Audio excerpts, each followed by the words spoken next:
భయ్యా ఈ వీడియోని ఖచ్చితంగా ప్రతి ఒక్కరు కూడా సీరియస్గా తీసుకొని తీరాల్సిందే. ఎందుకంటే మనం ఆల్రెడీ నిన్నగాక మొన్నే ఒక వీడియో అప్లోడ్ చేశాను వీధి కుక్కలకు సంబంధించి. ఈ 10 డేస్లో ఇది 5th వీడియో భయ్యా అని చెప్పేసి.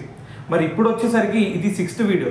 అంటే మనకి ఈ 10 రోజుల్లోనే వీధి కుక్కలు అటాక్ చేసినటువంటి కేసులు ఇది 6వ వెలుగులోకి వచ్చింది ఒక 10 డేస్లోనే.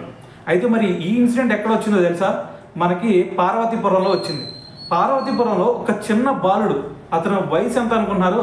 కేవలం 4 సంవత్సరాలు. గత నెల 17వ తారీఖున తన మీద వీధి కుక్కలు అటాక్ చేసినాయి. వీధి కుక్కలు అటాక్ చేసి తన ఛాతి మీద కరిసేసినాయి. సో ఛాతి మీద కరిసేసేసరికి వాళ్ళ పేరెంట్స్ ఏం చేశారు? తీసుకెళ్ళి హాస్పిటల్లో జాయిన్ చేశారు. హాస్పిటల్లో జాయిన్ చేశాడు, అంతా బాగానే ఉంది, కోలుకున్నాడు, ఇంటికి వచ్చాడు. ఇంటికి వచ్చిన తర్వాత మనకి రీసెంట్గా వినాయక చవితి జరిగింది కదా. అయితే మరి అప్పుడు వినాయకుని విగ్రహం ముందు కూడా ఆ చిన్నపిల్లడు డ్యాన్స్ స్టెప్పులు కూడా వేశాడు. మరి దానికి సంబంధించిన వీడియో కూడా బయటకు వచ్చిందనమాట. అయితే మరి దాని తర్వాత ఒక 2 రోజుల తర్వాత ఎందుకో భయపడతా ఉన్నాడు. అసలు ఎందుకు భయపడుతున్నాడో తెలియట్లేదు, ఎందుకు వణుకుతున్నాడో అర్థం కాలేదు. సో దాని తర్వాత చూసుకుంటే ఆటోమేటిక్గా చిన్నపిల్లడు చనిపోయాడు.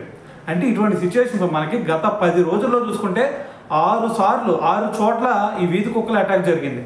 మరి ఇటువంటి ఇన్సిడెంట్ మనకి వెలుగులోకి వచ్చినా సరే మరి కొంతమంది సుప్రీంకోర్టు ఇచ్చిన ఆదేశాలకి వ్యతిరేకంగా మనం నిరసనలు చేశారు. మరి ఈ వారంలో ఈ 6 ప్రాణాలకి ఎవరు మరి దీనికి బాధ్యత వహించాల్సింది? మరి ఆ రోజు ఎవరైతే వీధి కుక్కల్ని మరి బహిరంగ ప్రదేశాల్లో కాకుండా ఏదైతే సుప్రీంకోర్టు ఇచ్చిన ఆదేశాల మేరకు షెల్టర్లు ప్రొవైడ్ చేసి వాటికి ఫుడ్ పెట్టండి అంటే నిరసన చేశారు కదా కొంతమంది.